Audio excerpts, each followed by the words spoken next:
I did it. I finally did it. I put everything I need for winter camping inside Suzuki Jimny. It was kind of a difficult task because the car is small and winter camping takes space, especially my tent, like a Kudi tent. I have something like a water and a few backpacks left and drone, but I think the front seat has enough space for it.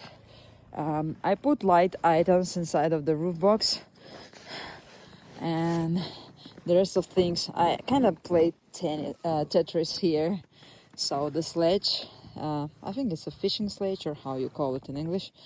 The main part of the tent, 28 kilos. And I have few more bags related to the tent. It's like replaceable windows, like a transparent windows and etc. Compressor, light, camping light. I have more lights here.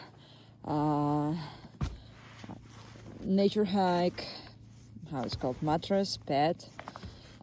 It's a cozy place for 2 Shiba Inu dogs. So yeah, it looks cool. I have another bag related to tent here. Also wooden bricks for stove. The bag here, 12 pieces I think, and the stove I put here. So all good.